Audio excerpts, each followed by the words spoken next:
I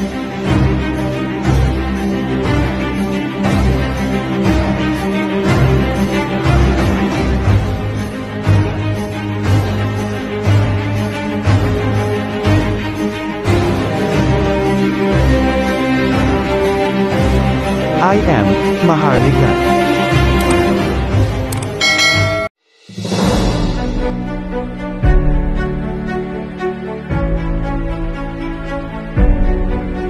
Magandang gabi po sa inyong lahat.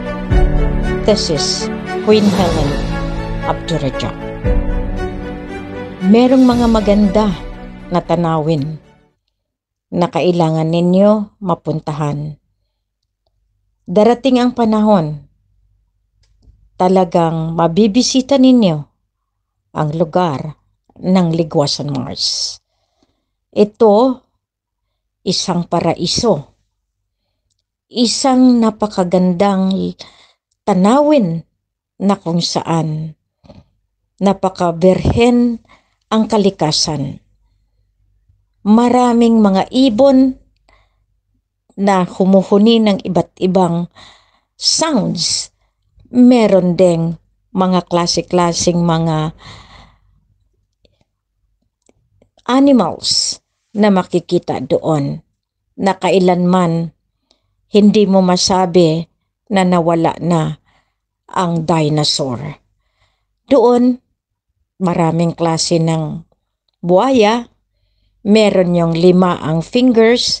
Yun ay mga talagang alam namin pag kami nasa loob ng Engkantado. Kaya nga maraming nagsasabi, bakit kayo maniwala sa akin? Bakit kailangan? Dahil sa paniniwala? Nagkamali po sila. Dahil ang hindi nila alam, ang totoong Kristiyano ay totoong Islam. Lalo ngayon, dahil talagang inutusan din ako ng lolo na Budismo, so si Queen, hindi naman pwedeng sabihan na iwanan ko ang lolo dahil yun ang paniniwala niya. Hindi naman pwede dahil ang ating mga pamilya ay nasa Taoist, nasa Hinduism, nasa paniniwala ng mga Hudyo. Maraming mga religion, pero iisa lang ang tinutumbok, paniniwala. Ngayon kung kayo, ang paniniwala niyo makitid, at akala yun ang dahilan, itingnan niyo mabuti. Kaya nga, nung ako'y pumunta ng Ligwasan, kami ay sumakay sa maliit na bangka at nakikita ng lahat na siyempre, alam nila na si Queen ay pumasok sa pinakalooban. Pinatawag ko ang military at ang sinabi, alam nila at sila ay naglilibot dahil alam nila mahirap ang sitwasyon. Ganon katindi ang seguridad sa looban ng ating kampo. Ngayon, sa aking pag-uusap sa ating mga kasamahan, merong maganda akong nalaman. Isa, yung matanda na, more than 70 years old na siya, kapatid ng dating combatant na talagang alam ng buong puwersa ng Moro Islamic Liberation Front, Moro National Liberation Front. Yan ang pamilya. Kaya nga paano mo masabi na ang pamilya ay hindi lamang Kristiyano, hindi lamang Islam. Meron mga iba't ibang relihiyon na nakasali sa programa. Kaya, dito, nasangga na naman natin yung maling paniniwala nila. Anong sinabi sa akin ng matanda? Grabe, sabi niya, kung saan pa ako tumanda, doon pa ako nagiging military. Kaya nga, pinapagalitan ako ng mga anak ko, ng mga pamilya ko, dahil katanda-tanda ko na. Military pa ako, may ID pa ako ng Raja Sulaiman. Pero itong ID na ito, kahit sumasakay ako sa mga pampubliko, may discount pa ako. Salamat sa ID ng Raja Sulaiman. Diba? O ngayon, masabi niyo hindi kilala, hindi totoo. Bakit kinikilala ng mga iba't ibang establishmento? Pag meron silang mga kailangan iwanan sa mga grocery store, yan ang iniiwan nila.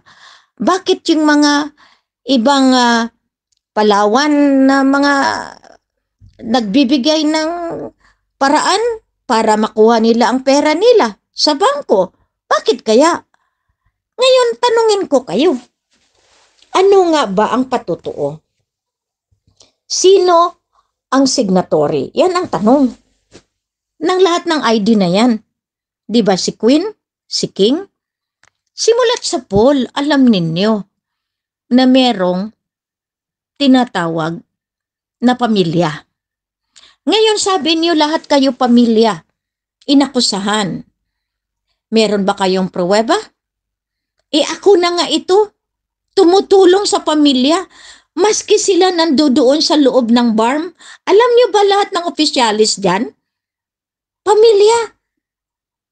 Pero ang ginagawa ko para maintindihan nila ang katotohanan dahil siyempre natural. Testamento sa testamento. Ngayon, para gusto ninyong malaman, inilabas natin yung klamar. Sino ang nakaperma? Di ba claimants? Ngayon, sino ang kanilang tinumbok? Di ba Mapilindo? O sino sa Mapilindo? Di ba si King and Queen? Ngayon nagsabi sila na pumunta ako ulit sa ibang bansa at pinapa-extend ko ang laban. Sino kaya ang Helen Panolino nila? Yan mga kaibigan, kapatid, hulihin kung sino yung reyna na nagpanggap. Kung sino ang pumiperma sa ngalan ng claim. Kaya pinagtitibay ko ang Raja Sulaiman. Pinagtitibay ko ang Raja di Sulu. Pinagtitibay ko ang Raja sa Lanao. Pinagtitibay ko ang Raja ng North Borneo.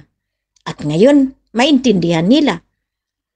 Ang Islamic ay punong-puno ng pamilya ng Kristiyano. Kasi ang paniniwala, kami pumasok sa Christian dahil nung panahon ng Islamic war ng martial law, ang inutos sa amin ni Ama Pandala, pumasok kayo para maprotektahan nyo kami dito sa nagbabantay sa langis. Yan ang sikreto po ha. Kahit noong kapanahunan pa ng 1500, anong inutos ng Raja Sulaiman?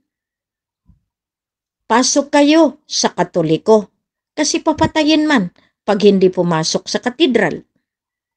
Marami po kami niyan. Alam niyo ba yung sekreto?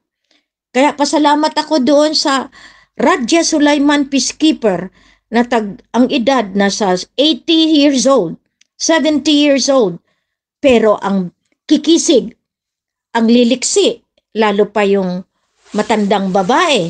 Pero kahit pagtawanan siya ng mga anak niya, sumuporta sila. Dahil alam nila si Queen, hindi sila pabayaan. Yun ang dahilan na pumunta ako. Yun ang batayan na ang pusod ng ligwasan ay nasa pusod mismo ni Queen Helen Abdurrahman. Kaya kung sino man nagsasabi hindi ako kinikilala, iyon ang dahilan dinala ko ang sekretary ng Mapilindo. Dahil iba yung salita, iba yung nakikita, iba yung nadetermina na meron palang pagkakaiba ang mga salita na ibinigay kisa doon sa katotohanan. Ngayon ang katotohanan, nandiyan lamang sa loob ng mga posting mula 2010, 11, 12, 13, 14, 15 hanggang 2023. Ngayon, Ibalik ko sa inyo. Kilala ba ako o hindi? Kilala ba o hindi si Kuya Raja? Kayo nang huhusga. Kahit saan sa mundo, bit-bit ko ang pangalan na Queen ng Raja Sulaiman. Ang Queen ng Raja di Sulu. Ang Queen ng Raja di Lanao. Ang Queen ng Royal Hashemite. Lahat iyan. Dahil lahat ng titulado ko binasbasan ng kalangitan. Kaya kayo, magtingin kayo, biro mo 70 years old, 80 years old, nagiging puwersa ko para bantayan ang ligwasan, nakalubog sa katubigan, giniginaw sa gabi. Kayo, nag-aantay lang, pero masyado matabil ang inyong mga dila at kasinungalingan. Anong mapala ninyo sa pag-distort ng katotohanan? Sa pagsira ng katotohanan, anong mapala ninyo? Yung pinupuntahan niyo ay kausap ko. Dapat nandito na kayo, huwag kayo mag-una-una. Sinabihan ko kayo, ano ba, masama ba pag hingiin ko ang listahan? Ngayon, nakasama pa sa akin ang paghingi ko, inasa inyo na yan. The more you hate, the more you love. Yan ang mga posting ninyo, ha? Ibalik ko sa inyo. Ngayon, pasensyahan. Yung gusto magsultan ng Iloilo, ng Panay, buo po ang pamilya ko. Si Sultan Edgar Lopez at si Prinsesa Lorena Lopez at ang 10 na ang mga kaparyente ay kapamilya yan. Pag sinabi kong arangkada, arangkada yan sa katotohanan. Hindi ako kalaban ng gobyerno. Ako ang nagsasalba ng gobyerno. Madigas kayo na nag-aakusa ng mali. Kung ayaw niyong sumama sa amin, okay lang, dalhin niyo lahat ng tao niyo. Kasi hindi naman kayo kasama sa listahan ko. Dahil hindi niyo naman binigay ang lista sa akin. Yan lang naman ang hiningi ko noon pa. Maski yung sa National Liberation Front of Southern Philippines. Tinago nila lahat. Dahil may balor po yan. Ganito kasi ang kalakaran. Ipunin niyo yung tao para pagdating ng election, may pundo kayo, may bayad pa kayo. Pasensyahan, bato-bato sa langit, matamaan, huwag magalit. Totoo yan eh. Bakit? Sino bang programmer nyo? Sino bang packager nyo? Kausap ako eh. Ako mismo pinaparan dahil alam nila may tao na nasa likod ko. Pero kailanman hindi ko kayo ginamit para sa eleksyon dahil hindi naman ako politiko. Ang politiko, magpakamatay, bayaran kayo para makuha ang boto nyo. Kayo naman, susunod doon, pagdating ng panahon, iiyak kayo dahil naiwanan kayo. Kabaliktaran sa akin eh.